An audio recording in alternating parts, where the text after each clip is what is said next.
বিএনপির ইশতেহার ঘোষণা বিকেলে। কাল নীলফামারী যাচ্ছেন তারেক রহমান। শেষ নির্বাচনী জনসভা রবিবার।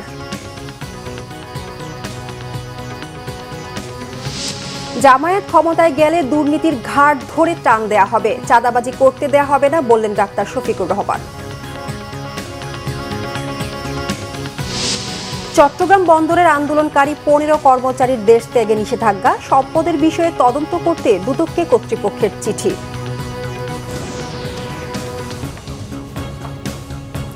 দেখছিলেন ক্রাউন সিমেন্ট সংবাদ শিরোনাম। বিএনপি নির্বাচনী ইশতেহার ঘোষণা করা হবে আজ বিকেলে। রাজধানীতে এক আয়োজনে ইশতেহার ঘোষণা করবেন দলের চেয়ারম্যান তারেক রহমান। ইশতেহারে দলটি ঘোষিত 31 দফা, জুলাই সনদ এবং তরুণ ভোটারদের আকাঙ্ক্ষাকে সর্বোচ্চ গুরুত্ব দেওয়া হচ্ছে। ফ্যামিলি কার্ড, হেলথ কার্ড ও কৃষক কার্ডের মতো জনমুখী এবং জীবন ঘনিষ্ঠ সেবার বিষয়গুলো বিশেষ অগ্রাধিকার পাচ্ছে। 1 কোটি নতুন চাকরি, স্টার্ট আপ ফান্ড, আইটি প্রশিক্ষণ, বিদেশে নতুন শ্রমবাজার ও মাদক বিরোধী টাস্কফোর্স গঠনের প্রতিশ্রুতিও থাকছে বিএনপির ইশতেহারে। কৃষককে গুরুত্ব দিয়ে ইশতেহারে কৃষি উপকরণের দাম কমানো, ন্যায্য মূল্য নিশ্চিত, কৃষি ঋণ সহজীকরণ এবং ধান চাল কেনার স্বচ্ছ ব্যবস্থার অঙ্গীকারও থাকবে। নির্বাচিত হলে 18 মাসে 1 কোটি মানুষের কর্মসংস্থানের বিষয়টিকে রাজনৈতিক অঙ্গীকার হিসেবে রাখছে বিএনপি। এদিকে আগামী 8 ফেব্রুয়ারি রবিবার বিএনপির শেষ নির্বাচনী জনসভা হবে রাজধানীর নয়াপল্টনে।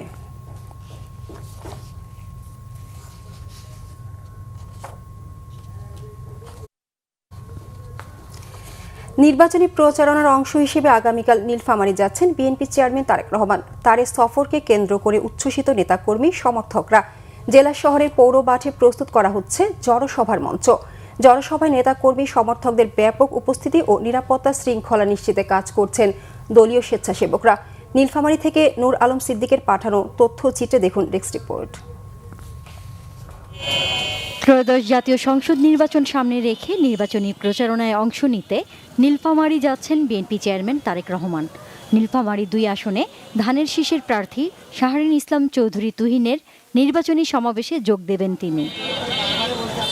তারেক রহমানের সফরকে কেন্দ্র করে জেলা শহরের পৌর মাঠে চলছে মঞ্চ নির্মাণ সহ নানা প্রস্তুতিমূলক কাজ। জেলা জুড়ে নেতাকর্মীদের মধ্যে উচ্ছ্বাসের পাশাপাশি সাধারণ মানুষের মধ্যেও দেখা যাচ্ছে বাড়তি আগ্রহ। 31 দফা বাস্তবায়নের পাশাপাশি জেলার উন্নয়ন ও বেকারত্ব দূর করার বিষয়টি তারেক রহমানের এই সফরে গুরুত্ব পাবে প্রত্যাশা সাধারণ মানুষের।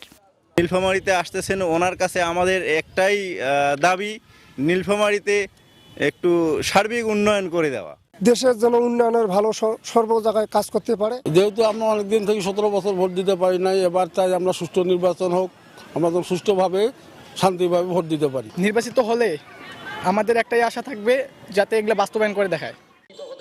এদিকে নির্বাচনী জনসভায় বিএনপি চেয়ারম্যান সাধারণ মানুষের মাঝে দলের নির্বাচনী বার্তা পৌঁছে দেবেন। সেই সঙ্গে নতুন করে উজ্জীবিত হওয়ার অপেক্ষায় স্থানীয় নেতাকর্মীরা। মহিলাদের কর্মসংস্থানের জন্য, পরিবারের স্বাচ্ছন্দ্য ফিরিয়ে আনার জন্য ফ্যামিলি কার্ড সহ স্বাস্থ্য কার্ড এবং কৃষি কার্ড বিভিন্ন রকম সুযোগ সুবিধা সৃষ্টি করবেন। আমরা অনেক সমস্যায় আছি।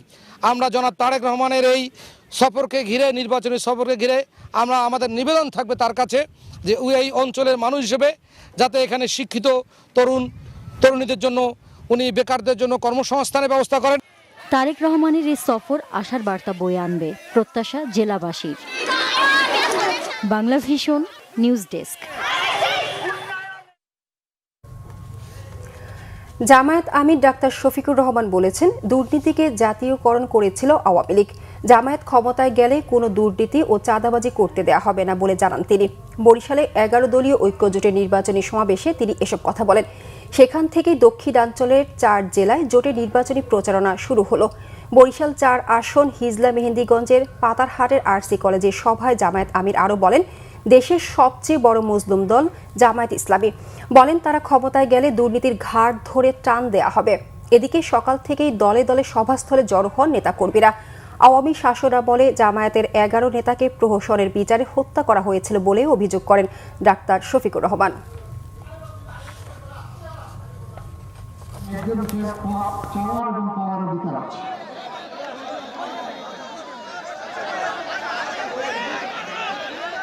কেউ কেউ মামলা করেছেন 800-900 আসনে, তারপরে আবার অজ্ঞাত আছে এবং এই মামলা করে অনেকে বাণিজ্য করছে। কোনো অপরাধী ছিল না, হয়তো কোনো দল সমর্থন করেছে, এতটুকুর জন্য তার নাম দিয়ে তার কাছ থেকে এখন খাজনা পাতি আদায় করা হচ্ছে। মনে রাখবেন, দিন শেষে ওই মানুষগুলোর কাছে, সবার কাছে আপনাকে আমাকে যেতে হবে।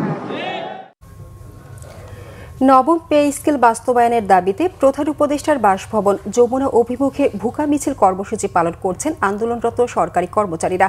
সেখানে আছেন আমাদের সহকর্মী ফজলে রাব্বি, সরাসরি যুক্ত হচ্ছে তার সাথে।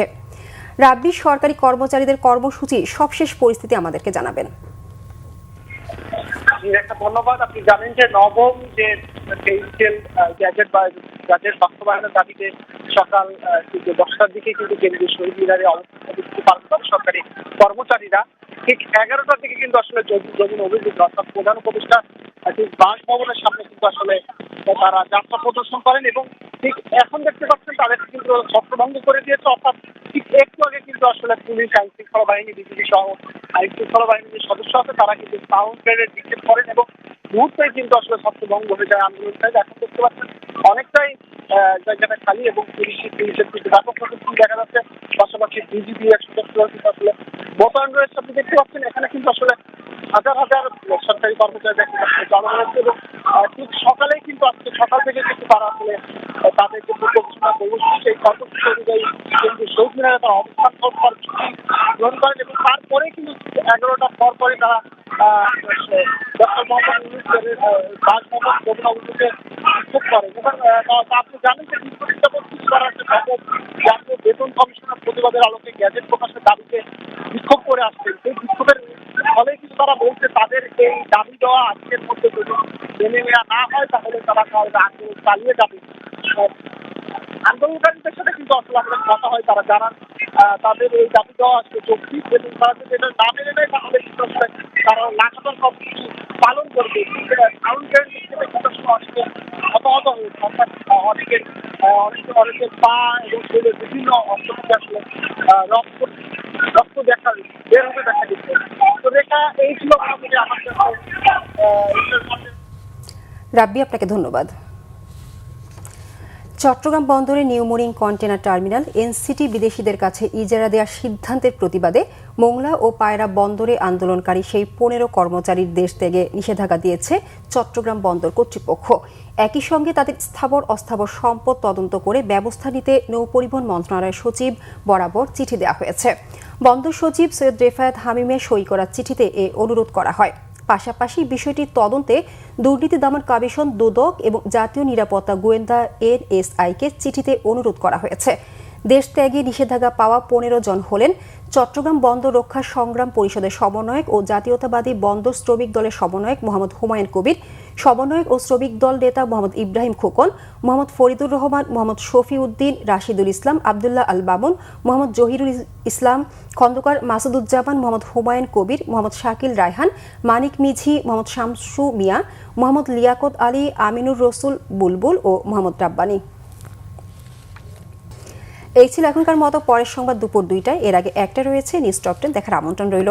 এছাড়া বাংলাভিশন সংবাদ ও সংবাদ সংশ্লিষ্ট অনুষ্ঠান দেখতে ভিজিট করুন www.bbnews24.com ও facebook.com/banglavishnnews এবং সাবস্ক্রাইব করুন youtube.com/banglavishnnews। ধন্যবাদ সবাইকে।